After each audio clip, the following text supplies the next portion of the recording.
Hace 40 años, España daba una lección política de consenso y concordia frente al mundo. Se aprobaba la Constitución de 1978. Hoy, tras 40 años, el templo de la palabra es sustituido por los centros de tertulianos en los medios de comunicación. La política de bloques llegó a nuestro país, subiéndonos a la montaña rusa del populismo mundial.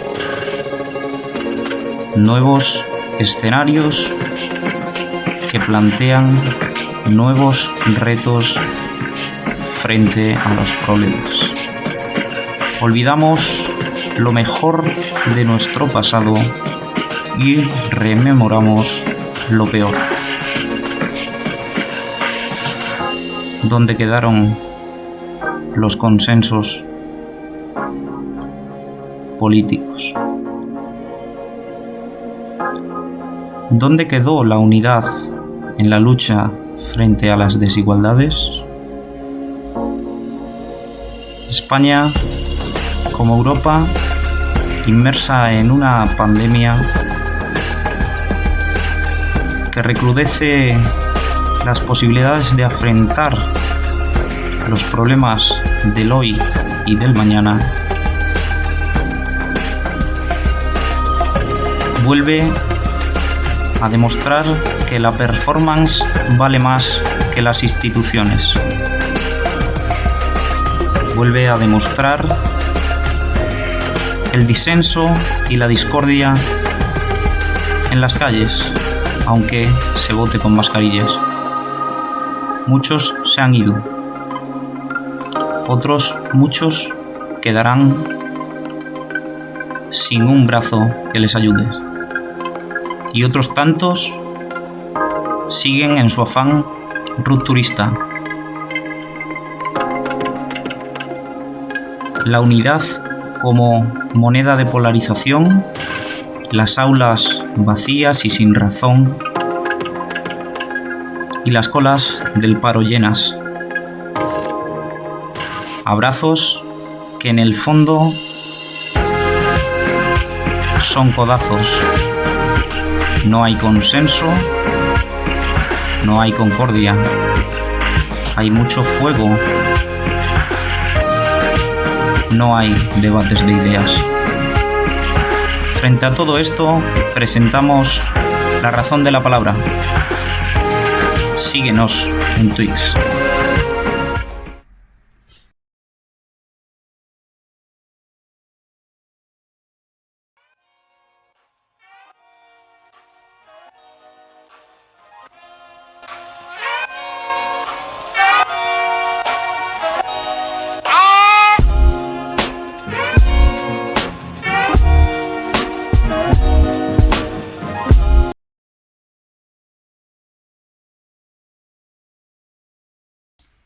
Buenas tardes, bienvenidos a el programa La Razón de la Palabra, aquí en mi canal de Twitch. Hoy tenemos una invitada de máximo nivel, Teresa Freixes, que es catedrática Jean Monnet ad personam, porque se le concedió la Comisión Europea. También fue catedrática en la Universidad Autónoma de Barcelona en Derecho Constitucional.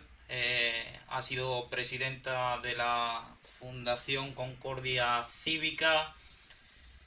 También ha formado parte del Consell d'Informació, que se encargaba de aplicar el código deontológico en torno a la profesión del periodismo, y en una entidad enmarcada dentro del Colegio de Periodistas de Cataluña. También ha participado en todas las iniciativas que se le han planteado en torno a la defensa de la unidad de España dentro y fuera de Cataluña. Recordamos sus palabras de aquel escenario en el que la sociedad civil catalana se echa a la calle, aquel 29 de octubre del año 17, en respuesta a todo lo que estaba sucediendo. Todos sabemos cómo ha sido el procés, todos sabemos lo que ha pasado en este país y sabemos de la afrenta de los planes de los independentistas contra la igualdad de todos los españoles. Doy paso ya a Teresa Freixes. Bienvenida a La Razón de la Palabra. Teresa, ¿se ha terminado el procés? Bueno, antes que nada, muchas gracias por haberme invitado a este programa y felicidades por la iniciativa, porque he visto que es un programa periódico en el cual hacéis entrevistas de gran interés. Esto es muy importante hoy en día y más sobre todo con los problemas que tenemos para desplazarnos con motivo de la pandemia, pues poder mantener el contacto así, aunque sea a través de las redes, pues es algo reconfortante. Me preguntas si se ha terminado el proceso. A ver, tal como se planteó en su momento, sí. Lo que pasa es que eso, digamos, una manera de llamar a ese programa secesionista latente desde los años 80 en Cataluña, que a partir del 2012 despega, que tiene su punto jurídicamente más complicado en el año 17 y que pues continúa por otros derroteros, porque en el fondo de lo que se trata para estos nacionalismos que tenemos aquí es de articular una sociedad a su medida, y para conseguirlo pues adoptan diferentes estrategias y si no les salen unas pues intentan otras y por lo tanto a aquello le llamamos procés, pero con otras variables, porque los tiempos evidentemente han cambiado. Continúa. Bien, Teresa, esa era la temática. Ahora hablaremos de muchas cosas. Siempre has defendido la verdad en Cataluña frente a las mentiras de los independentistas. Precisamente es por eso por lo que un día en tu juventud decides ser profesora, ser investigadora, ser docente en Derecho Constitucional, o en aquel momento no preveías que los planes del nacionalismo catalán desembocaran en lo que hoy todos conocemos. Bueno, fue una casualidad que yo llegara al Derecho Constitucional. También fue una casualidad que yo estudiara Derecho, porque no he sido una jurista vocacional de decir yo quiero ser jurista, ¿no? La vida te lleva por distintos sitios y esos sitios pues a veces te gustan, y yo he tenido esa suerte, que aquello que fue prácticamente una casualidad pues se convirtiera en algo que realmente me interesase muchísimo. Yo cuando terminé Derecho, pues había estudiado trabajando, cuando terminé Derecho pues continué. Voy a tener que enchufar el ordenador, que veo que tengo la batería muy baja. Perdona, pero un momentito. Ningún problema.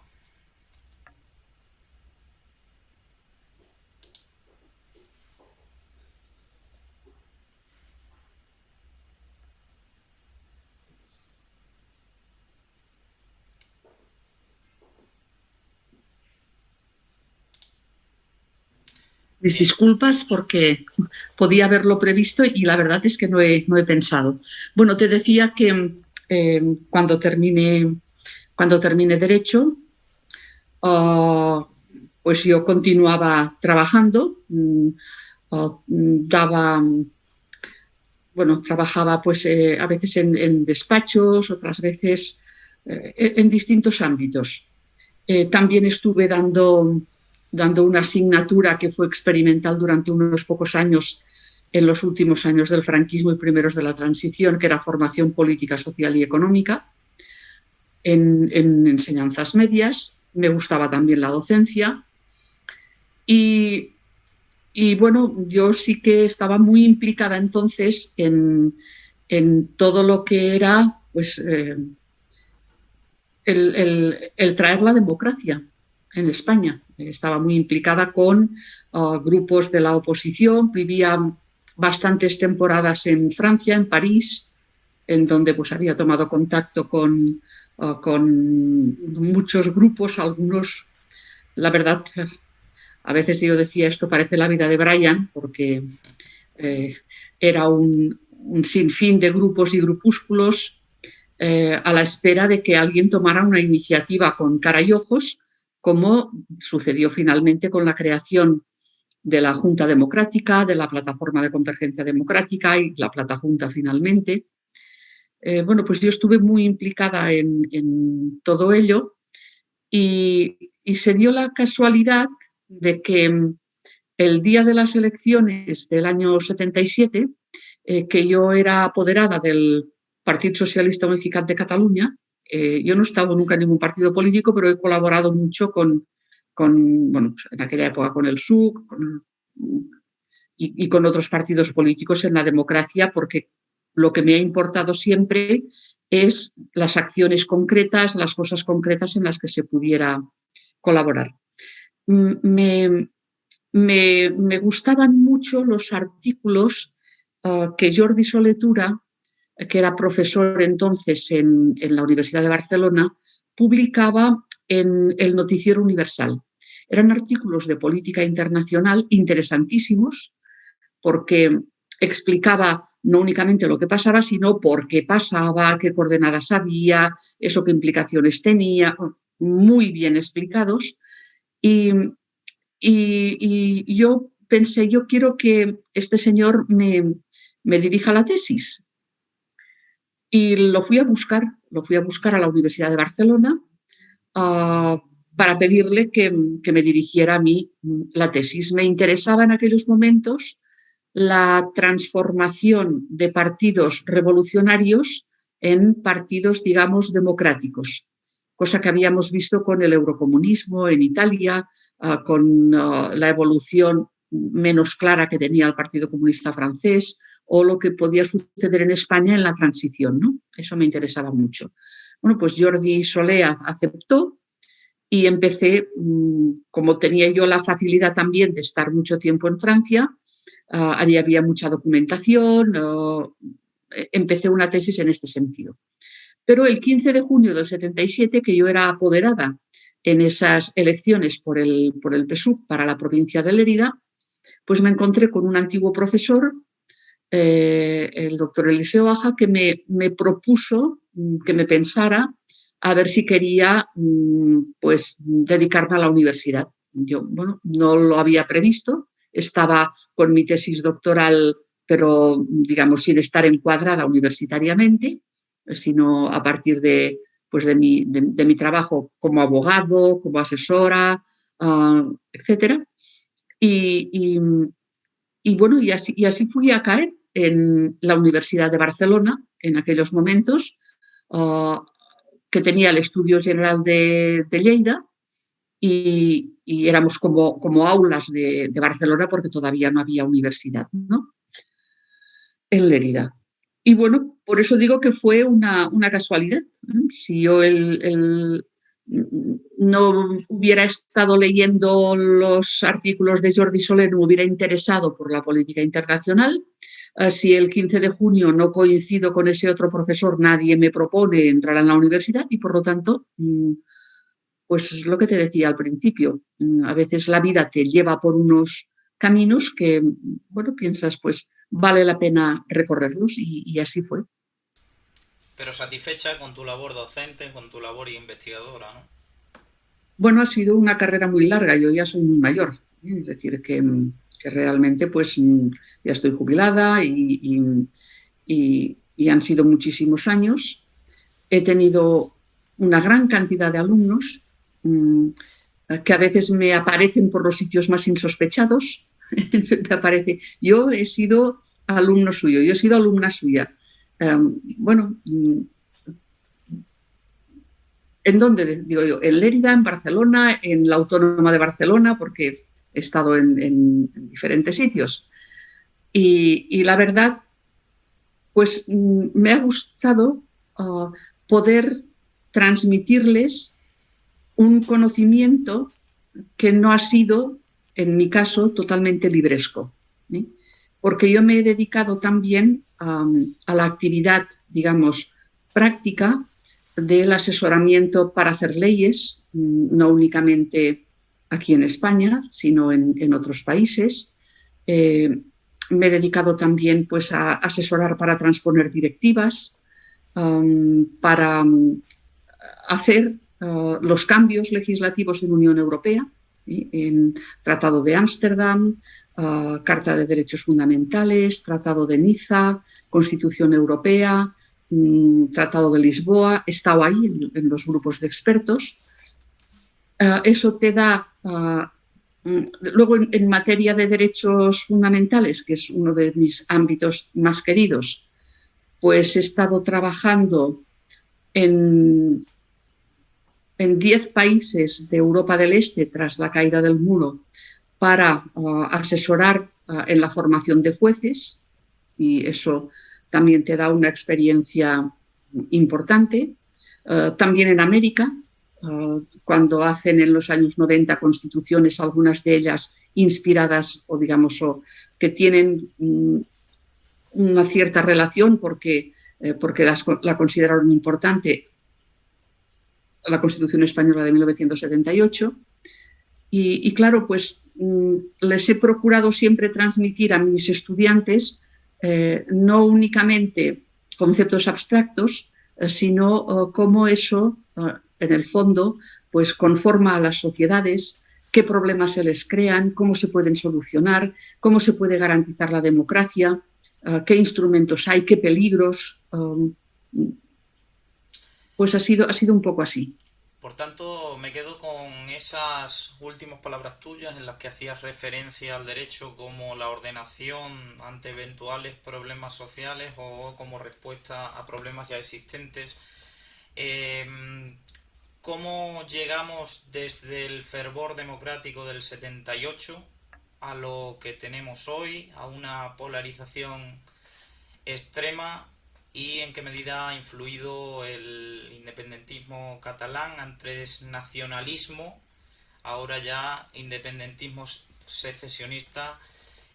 ¿Cómo hemos llegado hasta aquí y cómo influye el independentismo en la ruptura de la Constitución del año 78? ¿Cómo vive Teresa Freixes los días subsiguientes al 1 de octubre? ¿Y qué sientes en aquellos momentos cuando se declara la independencia? A ver, a mí me sorprende mucho todo eso que empieza a cristalizar a partir del 2012, manifestaciones contra el Tribunal Constitucional, porque yo he vivido mucho fuera, es decir, con esta actividad profesional mía de implicarme en esta serie de cuestiones, pues siempre he estado yendo y viniendo, y por lo tanto, sin haberme...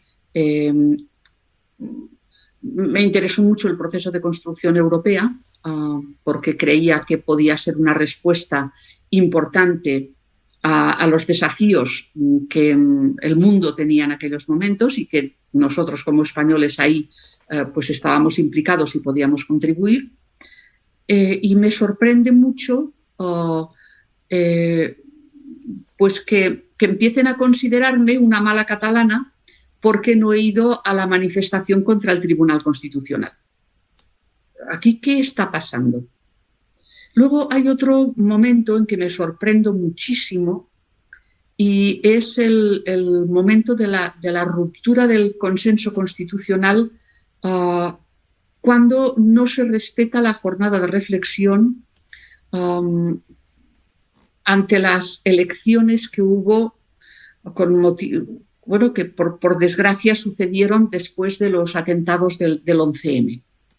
Y empieza a haber un cuestionamiento no ya de una cosa concreta, sino del propio sistema. El rodea al Congreso, el movimiento 15M, los populismos. Es decir, que por una parte aparece una exacerbación del nacionalismo, pero por otra parte también hay una fuerte penetración del populismo.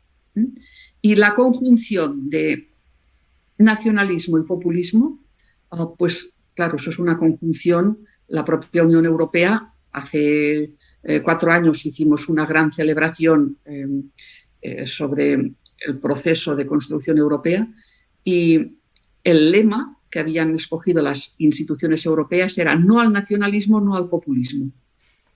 ¿Por qué? Porque eran los dos grandes males que podían azotar a Europa. Y además, encima, si se unen y aparecen los nacionalpopulismos, ya sean nacionalpopulismos por parte de estados o por parte de, digamos, entidades subestatales, una región, una comunidad autónoma, pues eso es peligrosísimo. No le pasa, no le ocurre únicamente a España y Cataluña, tenemos el caso de Escocia, en el Reino Unido también, y claro, teníamos también muy presente que esa conjunción de nacionalismo y populismo había hecho explotar también, pues por ejemplo, a la antigua Yugoslavia, donde surgen una serie de países nuevos y que, bueno, pues hacen que Europa pase por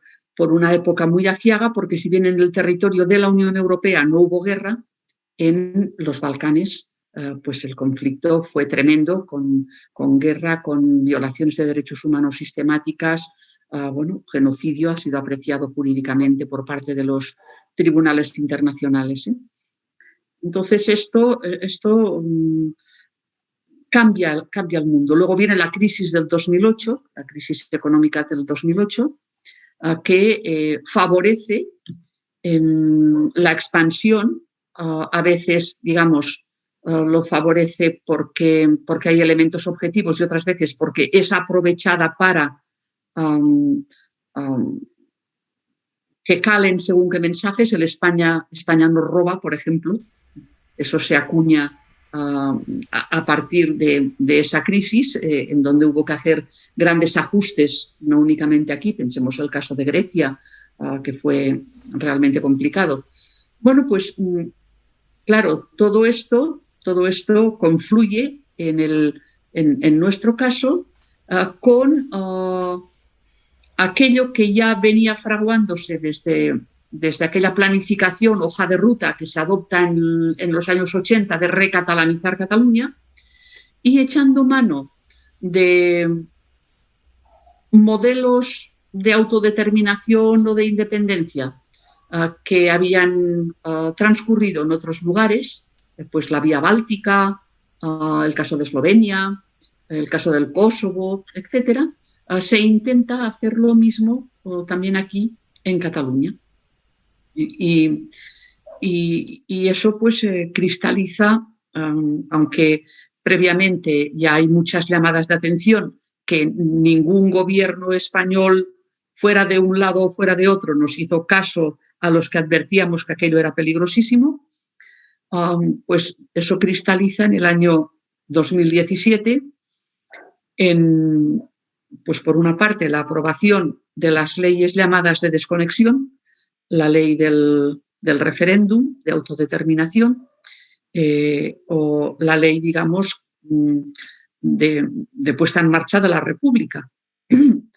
Después, la declaración de independencia, que tiene lugar en el Parlamento, y que aunque la esconden y tal, no pueden obviar que realmente se aprobó. Lo que pasa es que no la publicaron oficialmente porque, no sé, pensaron que podría perjudicarles o lo que fuere.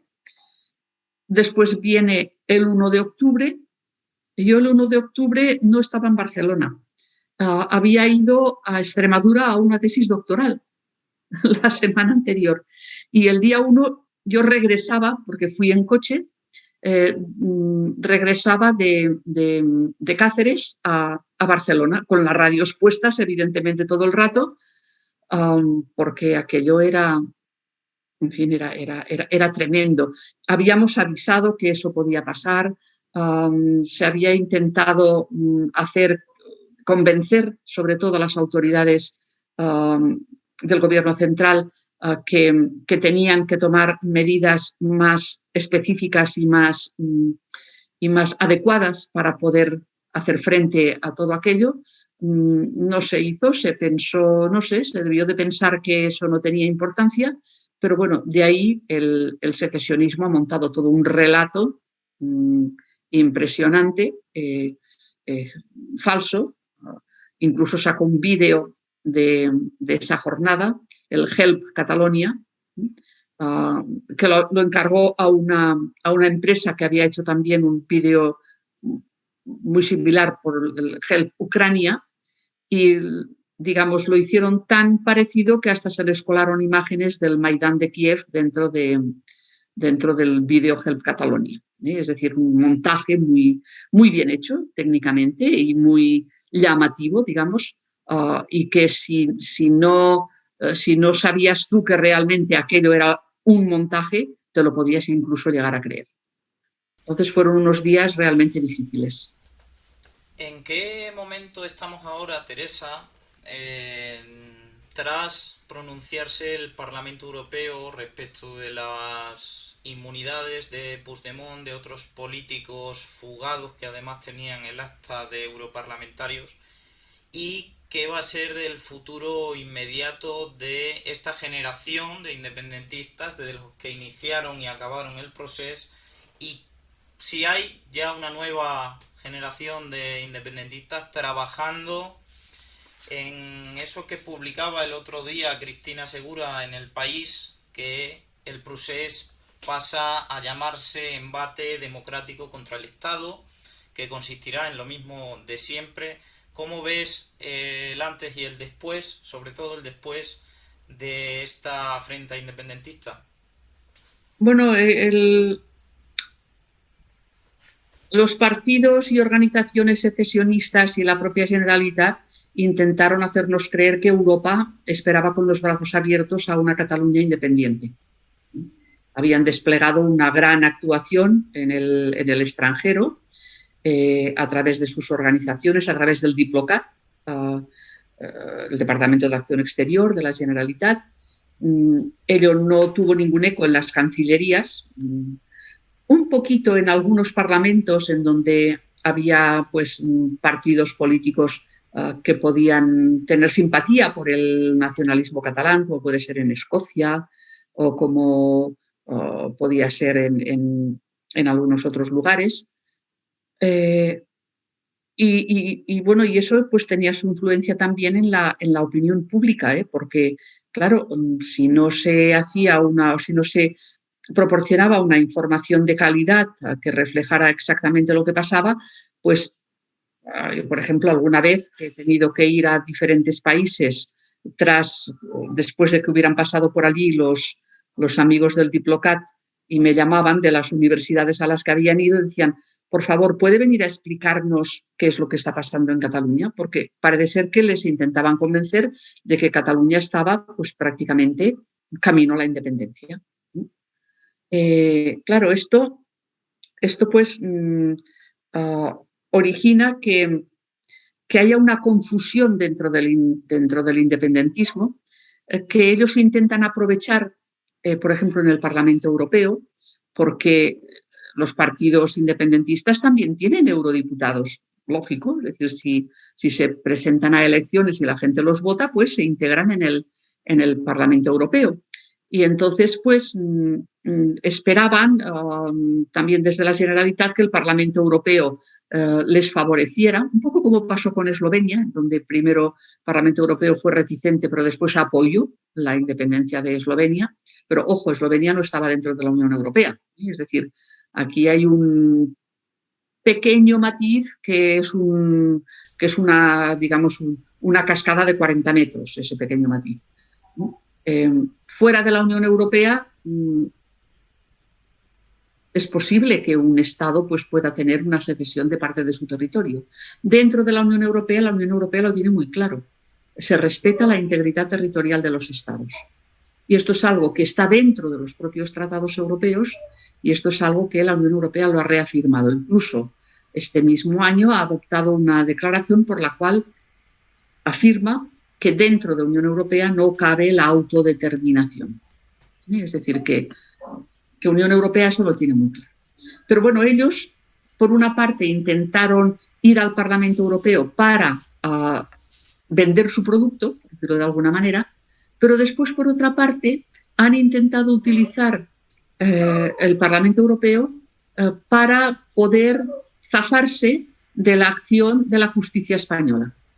Los huidos, los que huyeron, porque bueno, pues se lanzó un auto de procesamiento y los que se quedaron pues han sido ya juzgados, están cumpliendo condena, etc. En estos momentos reafirmada por el Tribunal Constitucional, con lo cual suponemos que abrirán la vía de Estrasburgo, es lo lógico que hagan.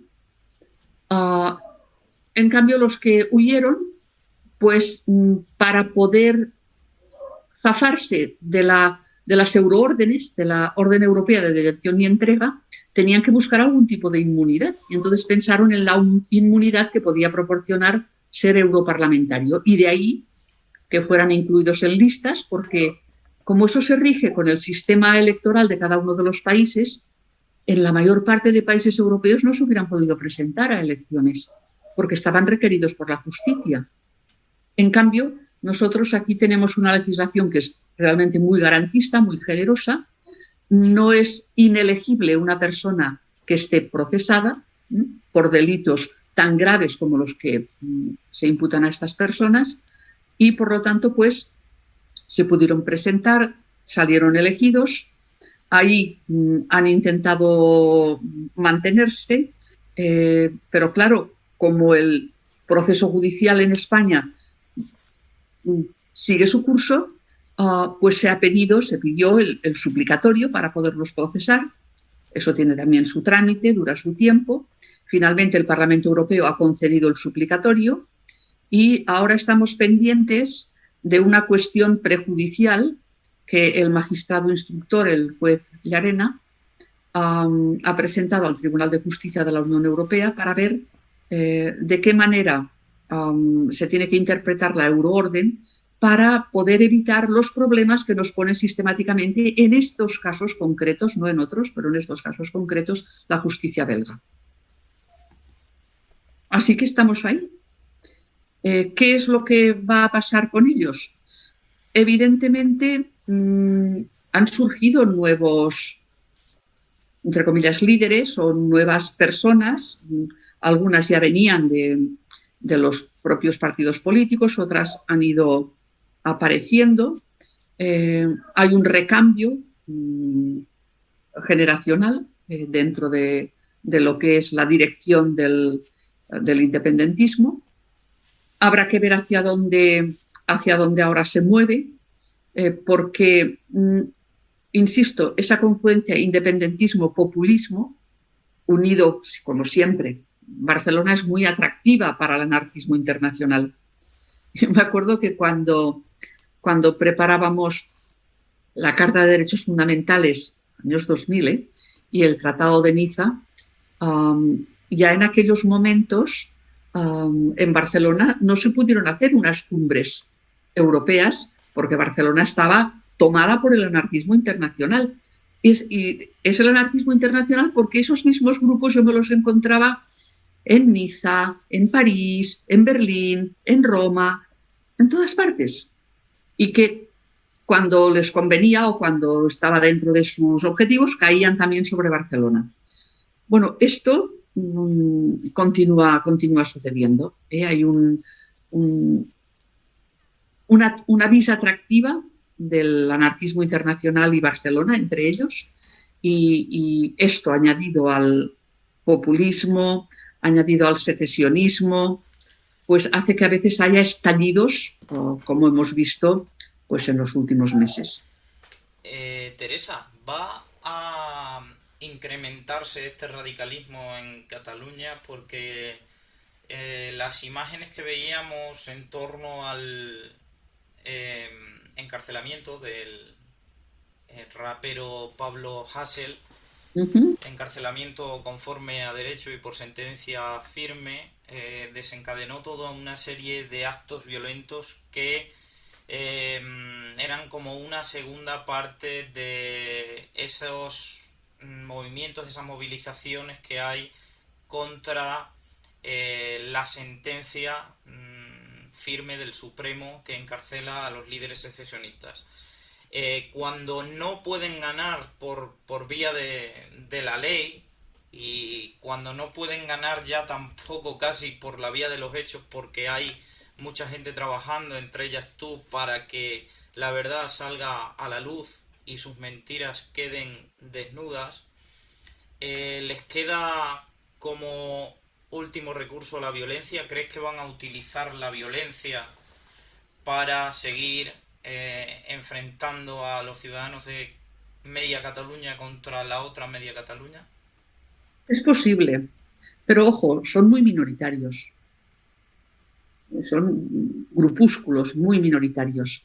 Y la verdad, el caso del rapero Pablo Hasél fue la excusa. Eso fue la excusa. Cuando se acabe esta excusa, aparecerá otra, como ha pasado siempre, ha sido siempre una excusa. Y siempre han sido minoritarios. La inmensa mayoría de la sociedad catalana, nacionalistas incluidos, no son partidarios de la violencia. Lo que sucede es que eso enrarece mucho las cosas. No hemos hablado, pero es muy importante el papel de los medios de comunicación al respecto, que magnifican estos sucesos.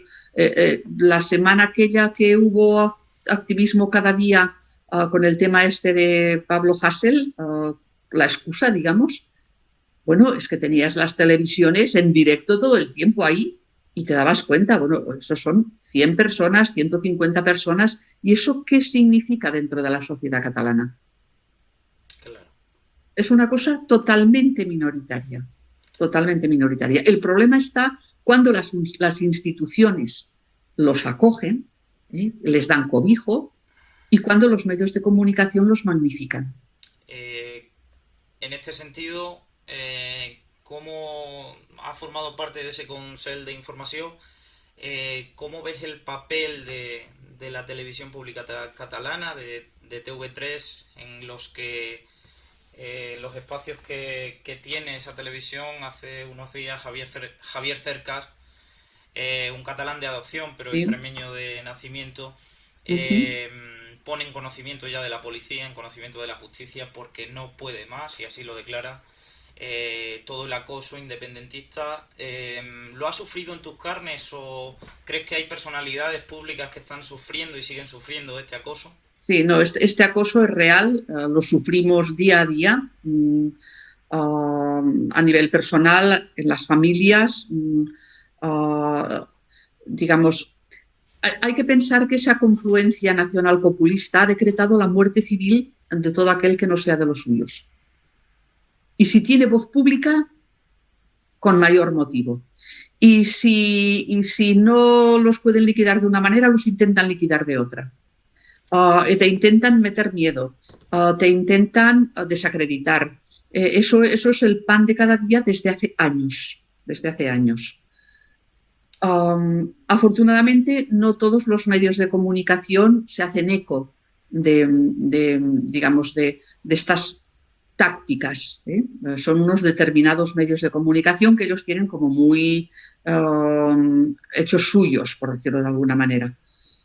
Pero realmente es incómoda la vida para lo que llamamos la resistencia en Cataluña. Por ejemplo, tenemos una organización que es Universitaris per la Convivencia, Universitarios para la Convivencia, en donde estamos unos 250 profesores de universidades catalanas, solo catalanas, no el foro de profesores, que este es más amplio y acoge de muchos otros lugares. Universitaris per Catalunya, pero no hacemos pública la composición de esa organización porque hay represalias. ¿Qué está pasando en la Universidad Catalana? También al hilo del caso Hasél. ¿Qué pasa en la Universidad de Lleida ese día? ¿Eso es bueno, hemos intentado continuamente, y eso es un mérito de los cabezas visibles, porque claro, digamos, siempre tiene que haber unas personas que se hagan visibles en ello, que llevan Universitaris per la Convivencia. Hemos intentado reforzar el papel institucional neutral de las universidades. Yo iría incluso más allá, es decir, ¿cómo puede haber neutralidad frente al ataque al Estado de Derecho? Ahí no se puede ser neutral. Pero bueno, pedimos como mínimo la neutralidad. Pero claro, eso lo tenemos muy difícil porque las instituciones públicas catalanas no están por la neutralidad, sino que están por todo lo contrario. Hemos llevado a las universidades a los tribunales, a los claustros universitarios, que adoptaron resoluciones favorables a lo que ellos llamaban los presos políticos. Es decir, hemos ganado en los tribunales estos pleitos. Al día siguiente de recibir la última sentencia favorable, los rectores de las universidades catalanas, todos ellos se hicieron la gran foto con la pancarta que Òmnium Cultural, a una de las organizaciones del secesionismo, les puso en las manos, pidiendo la amnistía para los presos políticos. Los rectores, al día siguiente de haber ganado nosotros en los tribunales, los rectores. Entonces, la impresión que se da por parte de muchos medios de comunicación es que la universidad pide la amnistía. No, hombre, no. A ver, que son los rectores. Son los rectores. Hay que decir aquí que ha habido un rector, ex-rector, Roberto Fernández, que además presidió, él era rector de la Universidad de Lleida, lo fue, y presidió la conferencia de rectores, que hizo un artículo magnífico en El País, avergonzándose de la falta de respeto institucional que tienen esos rectores con la pancarta de amnistía para los presos políticos. Esto es lo que sucede en la universidad. La inmensa mayoría de los universitarios no quieren entrar en la batalla política, quieren estudiar, sacar sus títulos que les prepare como profesionales de cara al futuro. No ser instrumentalizados de la manera que algunos pretenden. Pero eso es una batalla que yo no sé hasta dónde va a llegar. Me está dando la impresión que la aplicación del 155 en Cataluña no ha cambiado absolutamente nada. Sigue habiendo persecución, sigue habiendo la ocupación del independentismo de los cargos institucionales, también en el ámbito universitario. De hecho, aquí en otras zonas de España llegan alumnos que podrían estudiar perfectamente en las universidades catalanas, pero se van porque no quieren exponerse a eso. Eso también lo he visto fuera de Cataluña y lo he visto en alumnos que vienen a otras universidades a estudiar, ¿no?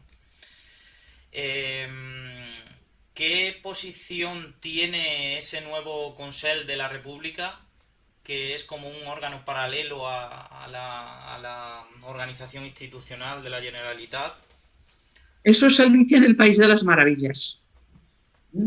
¿Qué es lo que sucede? Pues resulta que el secesionismo, cuando ve que las instituciones resisten, porque, claro, ellos las hacen suyas, hacen suyo el Parlamento, por ejemplo, donde tienen mayoría, pero claro, no hay unanimidad en el Parlamento en torno a lo que ellos pretenden. Luego tienen muchos problemas internos entre ellos, porque una cosa es la estrategia de Esquerra Republicana y otra es la estrategia de la antigua Convergencia. Siempre habían estado enfrentados, continúan estando enfrentados.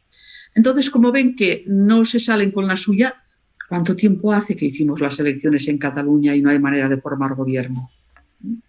No hay manera de formar gobierno por los enfrentamientos que tienen entre ellos. Entonces se inventan otras cosas, porque es que hay un tercero en discordia, que es el señor Puigdemont.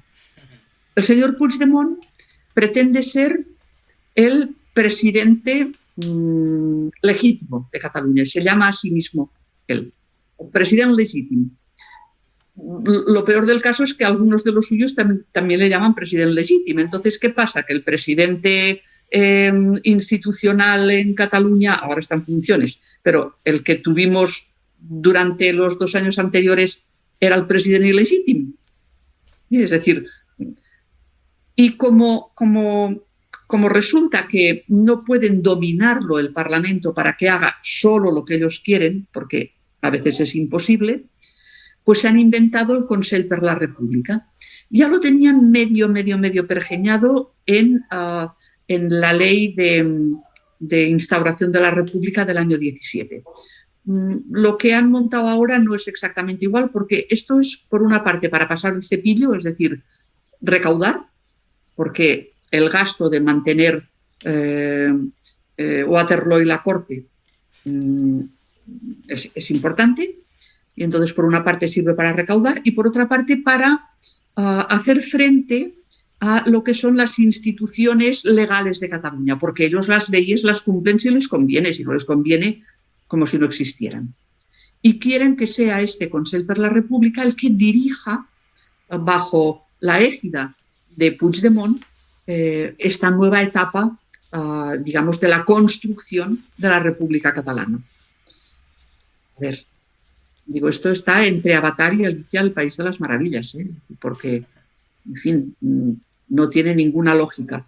Si realmente quieren dialogar con el gobierno español, tenemos un montón de instrumentos para poder hacerlo. Tenemos la conferencia de presidentes, porque no es solamente un problema que afecte a Cataluña, el hecho de que Cataluña sea o no sea independiente. Esto afectaría a toda España y a Europa. Tenemos las conferencias sectoriales, en donde, pues, por ámbitos concretos de trabajo y actuación, se puede trabajar. Y tenemos las conferencias bilaterales, Estado-Generalitat. Oiga, ese es el marco institucional que es el que hay que respetar para poder, digamos, ver qué cosas se podrían ajustar, por decirlo de alguna manera, porque quizás algunas cosas se podrían ajustar. No, eso no sirve. Hay que crear una mesa de partidos que tampoco no tiene ningún respaldo legal y que no sabemos a quién puede representar. Hay que crear el Consell de la República, es decir, quimeras. ¿Crees que hay algo oculto en el pacto de gobierno de Pedro Sánchez con los grupos independentistas? ¿Crees que va a llegar a algo o los independentistas ya se sienten traicionados porque ven que no van a sacar nada? A ver, ahí el pacto es más amplio, porque ha habido el populismo de Unidas Podemos, Pablo Iglesias, Asens, Pisarello, les han hecho de puente, están haciendo continuamente de puente entre lo que sería el gobierno central y lo que sería la Generalitat. No es únicamente independentistas contra el gobierno central. Ojo, es más compleja la cosa. Entonces esto pues va a estar un poco en dependencia de cómo evolucione el gobierno español, porque una cosa también era el gobierno español en este ámbito con Pablo Iglesias dentro y otra cosa es sin Pablo Iglesias dentro. Porque el puente que se hace de cara a la moción de censura, a la investidura, y se hace también con Bildu y con otros partidos políticos, eso conforma un entramado muchísimo más complejo que no sabemos bien hacia dónde va a poder evolucionar.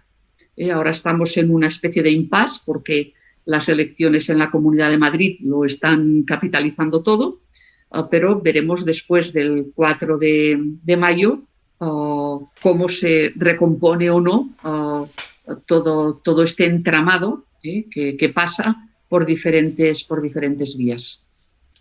Te voy a pedir también que valores la experiencia histórica de lo que ha sido Ciudadanos, probablemente el refugio de mucha de esa resistencia de la que antes me hablabas, que ha quedado destruido.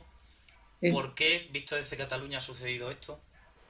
Es lastimosa esta situación porque, claro, en Cataluña Ciudadanos surge cuando el PSC se vuelve demasiado nacionalista.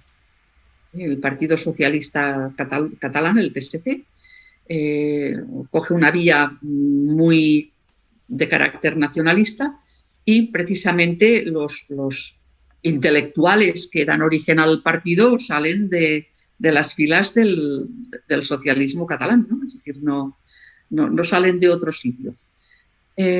Después este partido le cuesta estabilizarse, incluso en Cataluña, pero en las elecciones anteriores a las actuales, a ver, es el partido más votado.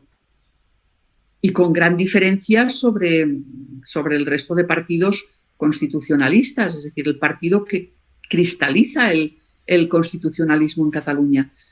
Luego da el salto al territorio español, al territorio nacional. Ahí, confluyen diferentes vectores, porque ya no está tan claro el origen. Ahí es más la creación de un centro liberal, por decirlo de alguna manera. Y no sé, yo creo que el momento peor que tiene Ciudadanos es alrededor de la moción de censura contra Rajoy. Ciudadanos se cree que va a poder, unos meses antes, se cree que va a poder hacerle el sorpaso al PP. Después resulta que se le orilla y que se aprueba esa moción de censura en la que se quedan descolocados completamente. Luego viene también la investidura de Pedro Sánchez y también Ciudadanos queda fuera del juego político, importante para formar gobierno, digamos. Y a partir de ahí, pues ha sido una lástima porque, no sé, es decir, era interesante seguirlo desde el punto de vista, digamos, intelectual, porque en España nunca había cuajado un partido liberal. Si pensamos en la historia del constitucionalismo en España, un partido liberal, había los liberales en el finales del 19, principios del 20, pero incluso en la Segunda República los partidos liberales tampoco cuajan. En la transición no hay liberalismo concreto, porque se reparte entre diferentes vectores. Y cuando hay este intento de Ciudadanos, pues tampoco cuaja. Tampoco cuaja. Y ha sido una lástima porque, evidentemente, si hubiera cuajado, la bipolarización que ahora tenemos quizá no sería tan acentuada, porque existirían opciones diferentes en el momento de poder optar por alguien para formar gobierno, ya sea el PP, ya sea el PSOE. Te pregunto en clave ya catalana y nacional, ¿va a radicalizar aún más el independentismo que la parte de izquierda sea la ahora hegemónica en el independentismo frente a Junts per Cat, frente a la antigua Convergencia, frente al bando de Puigdemont? A ver, y es que eso de la izquierda es para hacérselo mirar en Cataluña. Esquerra Republicana de izquierda tiene el nombre. El resto, para nada. Junts per Catalunya, la antigua Convergencia, nunca ha sido de izquierdas. La CUP, algunos de los miembros de la CUP que están en el Parlamento de Cataluña son los que declaran el mayor patrimonio de entre todos los diputados. La mayor parte de ellos son hijos de la gran burguesía catalana. Entonces, esa división izquierda-derecha es más semántica que digamos que operativa, que real. Porque la izquierda se solía asimilar antiguamente a clases trabajadoras, clase media, digamos los más desfavorecidos, y la derecha, pues la clase media alta y tal. Siempre es un poco complicado hacer estas divisiones porque digamos, la ideología a veces y el bolsillo van por sitios diferentes. Pero, desde luego, en Cataluña no es que haya eje izquierda-derecha. En Cataluña el eje es lo que podríamos llamar la democracia, el constitucionalismo democrático y el resto. Esta es la gran división que tenemos en Cataluña. Los que creemos en los procedimientos democráticos, el respeto al Estado de Derecho, a los derechos de todas las personas en igualdad, y el resto que solamente quieren construir una Cataluña para ellos. Yo a veces digo que no es ya la independencia lo que quieren es consolidar la dominación.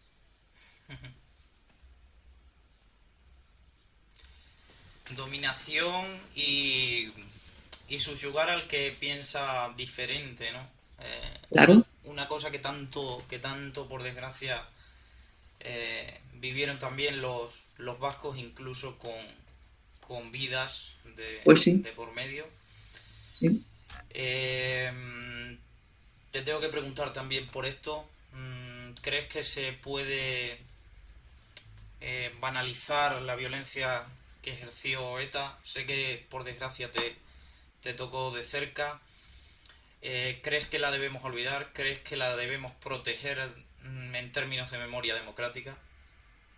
A ver, yo en esto siempre explico lo que han sido las resoluciones del Consejo de Europa y de la Unión Europea al respecto. Las víctimas del terrorismo son víctimas por la libertad y desde ese punto de vista hay que recordarlas y hay que honrarlas.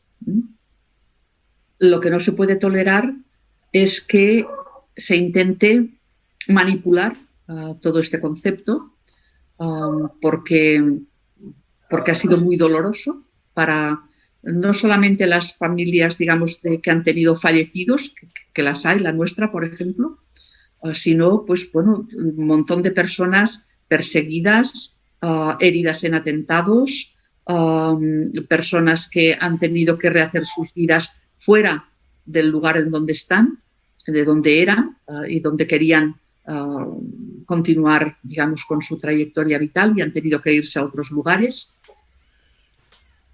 Esta especie de blanqueamiento que se intenta hacer, es evidente que es importante que ETA haya dejado de matar.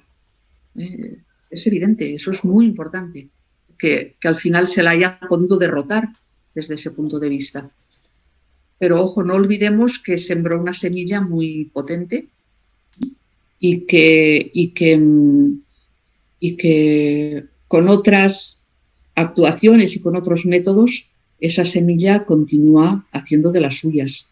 En el País Vasco, en Cataluña, la conexión ha sido evidente durante mucho tiempo y eso pues realmente es un cáncer para las democracias. Totalmente. Te preguntaba esto por la posición del Partido Socialista en estos momentos. Yo creo que bueno, yo tengo amigos socialistas, José María Mújica, por ejemplo, ¿no? Pedro Bofill, que están muy dolidos con el que había sido su partido a partir del pacto con Bildu. Porque una cosa es acoger al nacionalismo como pensábamos que se podía hacer, integrarlo dentro del sistema constitucional, y otra cosa es, digamos, llamar a Otegi hombre de paz, por decirlo de alguna manera, y otra cosa es intentar pues hacer que el papel de Bildu sea condicionante dentro de las políticas españolas. Entonces, hay mucha gente en el Partido Socialista muy dolida con ello, algunos se han salido, otros intentan poder enderezar la cosa, pero es realmente complicado porque el propio partido no se lo merece esto. El propio partido no se lo merece. ¿El PSOE? ¿Crees que el PSOE ha tenido muchas víctimas? Más que ningún partido político. Y además me conmueve, de verdad, me conmueve esta cuestión y me duele muchísimo ver bailando al Partido Socialista con ese partido que es heredero de lo que es y nada más. ¿Crees entonces que lo correcto de ser un partido democrático es hacer un cordón sanitario a los que infringieron dolor a toda una sociedad? Yo no le llamaría cordón sanitario, es una cosa que me molesta bastante llamarle así. Hay países en los que estos partidos no podrían ser legales por ejemplo en Alemania, porque fundamentan su sistema constitucional en la democracia militante, es decir, que los partidos políticos no pueden intentar destruir el sistema constitucional, no pueden realizar unas políticas dirigidas a destruir el sistema constitucional. Aquí nosotros no lo tenemos establecido así en la Constitución y el Tribunal Constitucional hizo una lectura muy, digamos, garantista de la ley de partidos y por lo tanto para poder ilegalizar a un partido tiene que realizar sistemáticamente acciones que vayan contra el orden constitucional. ¿Puede ser el camino de los partidos independentistas, como ya propone algún grupo político? Claro, es que es muy peligroso esto es muy peligroso. Entonces, yo no diría, digamos, hay que desenmascarar, eso es lo que hay que hacer que la sociedad se convenza a partir, pues eso, de lo que tú dices, a partir de la verdad, de que pues hay partidos políticos pues a los cuales no hay que votar.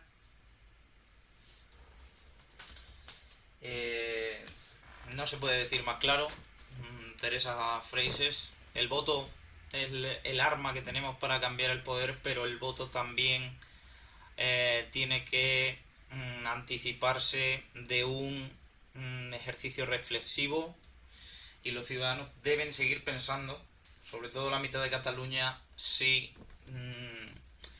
lo que algunos... A ver, la mitad, esa es una entelequia, eso también hay que desmontarlo. Se dice la mitad de Cataluña. El voto que han obtenido los partidos nacionalistas en Cataluña es menor. Es un tercio. No es la mitad de la sociedad de Cataluña, es un tercio. Nunca han tenido más de un tercio.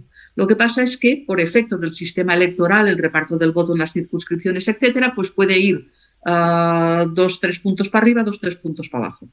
Y por efecto también de la participación, es decir, de si hay mucha o poca participación en las elecciones. Pero el voto expresado por estos partidos que tienen la mayoría en el Parlamento es un tercio del censo electoral. Incluso ahora que dentro de los votos expresados tienen algo más del 50%, pero es un tercio del censo electoral. ¿Dónde van con un tercio del censo electoral a construir un Estado? ¿Que no se dan cuenta que los 2 tercios no van por ahí? Por otra parte, Teresa, ¿no crees que hubiera influido positivamente de cara a la satisfacción del interés general, de la unidad de la nación, que los dos grandes partidos que en el 155 se pusieron a darse la mano acertadamente, sean los que teledirijan el proceso de normalización que necesita Cataluña? Porque ya hemos visto que esto de uno cuando gobierna con los independentistas y del otro cuando gobierna con los independentistas siempre trae consigo un capítulo más en la desarticulación, en el desmantelamiento del Estado, desde Pujol hasta Junqueras. Sí. Esto hace años que lo vengo escribiendo en distintos niveles, tanto en artículos, digamos, de divulgación, como los que podrían ser ya más reflexivos desde el punto de vista de la teoría constitucional. Es necesario un gran acuerdo para centrar la política española. Si se lograra ese gran acuerdo para centrar la política española, se centraría también y se ayudaría mucho a resolver el problema catalán. Porque la ventaja que tiene aquí el secesionismo es esa falta de acuerdo entre los grandes partidos a nivel del Estado. Eso es una ventaja para ellos total y absoluta. En cambio, si hubiera un entendimiento que sería lo lógico, las cosas podrían cambiar. ¿Cómo ves los movimientos nacionalistas en el resto de Europa y cómo ves también movimientos que son nacionalistas pero son otro tipo de nacionalismo y me refiero concretamente al partido Hungría, Vox, ya. al Frente Popular. ¿Qué papel van a jugar estos partidos también en la gobernabilidad de los estados europeos? A ver, en Europa hay un problema de nacionalismos y de populismos importante. El caso de Hungría, por ejemplo, Polonia, caso de Polonia, partidos populistas los hay en todas partes. El Brexit se pudo hacer por el populismo del Partido Conservador en aquellos momentos en el Reino Unido, y así les fue.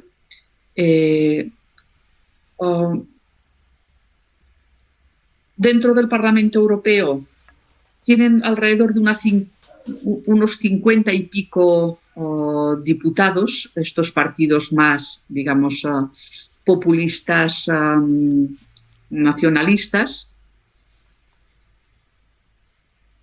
No llegan a poder bloquear nunca nada porque, afortunadamente, en la política europea, liberales, democristianos y socialistas van, digamos, aunque tengan sus diferencias y tengan planteamientos distintos, bastantes cosas, sobre los puntos centrales están siempre de acuerdo.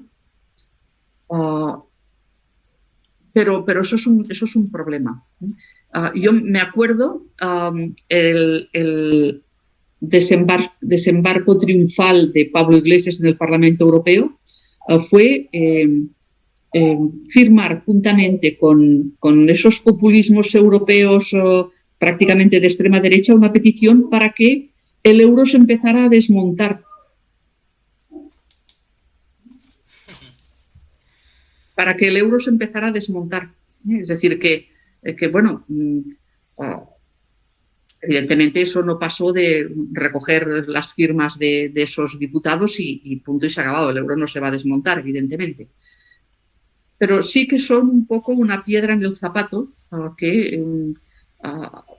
la que tampoco puedes ignorar, por decirlo de alguna manera, porque la confluencia entre el grupo de Le Pen, los de Orbán, Vox, que a veces también vota con ellos, luego por otra parte también algunos populistas de estos de izquierda que sorpresivamente también votan con ellos. ¿Por qué? Pues porque en el fondo, claro, son opciones que si uno rasca un poco se da cuenta de que más que construir lo que quieren es destruir.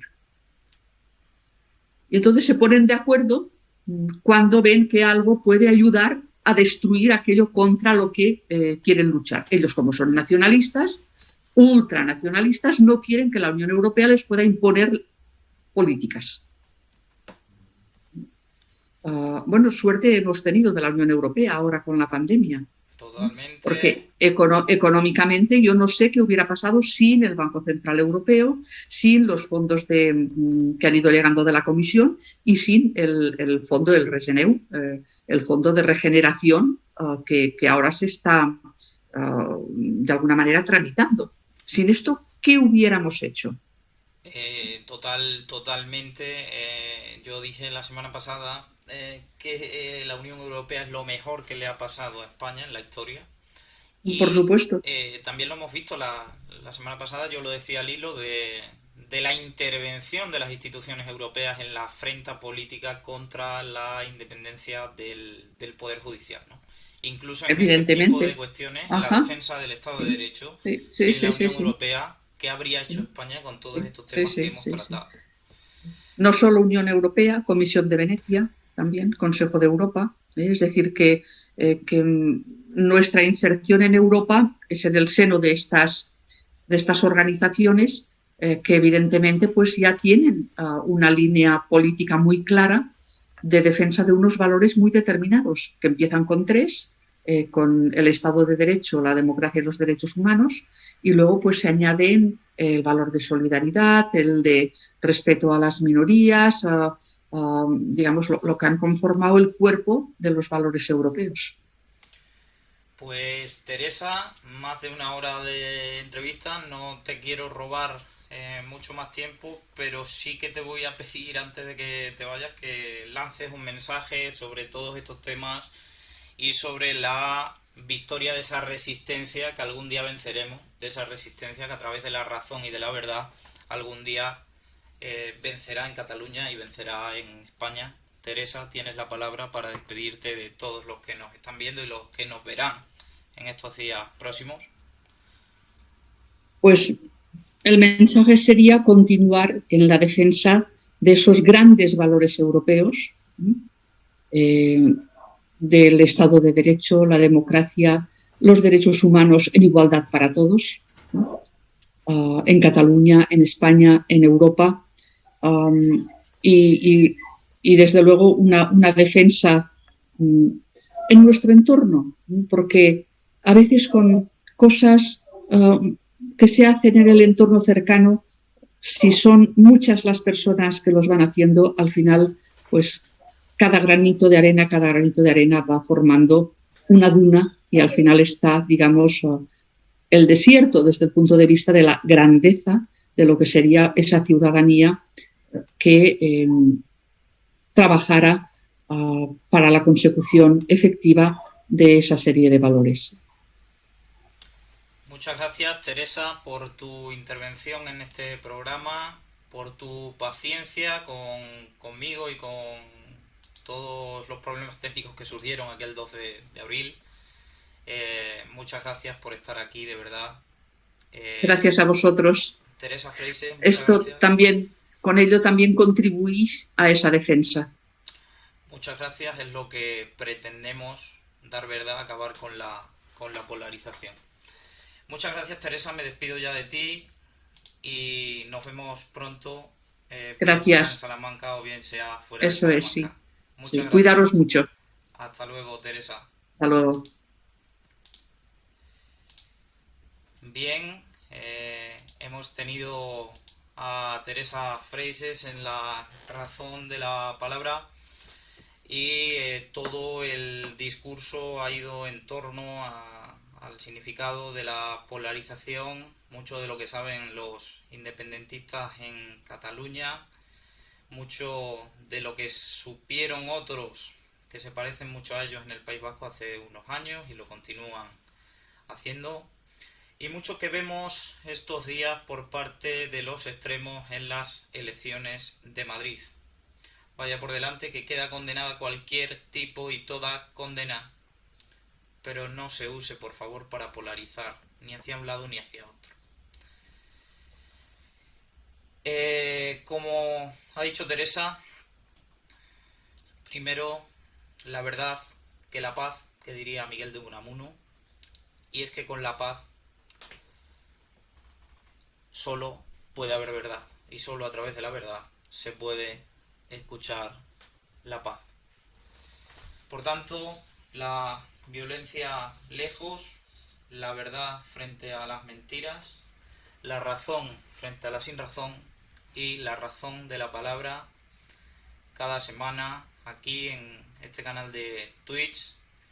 Y nada más, doy por finalizado este programa, no sin antes recordaros que estamos aquí dentro de una semana a la misma hora y que tendremos en esa ocasión al profesor, al catedrático de Derecho del Trabajo y de la Seguridad Social de la Universidad de Jaén y otras tantas responsabilidades al conocidísimo Cristóbal Molina Navarrete. Pues nada, muchas gracias, nos vemos en la próxima semana, nos vemos en el siguiente programa. Muchísimas gracias.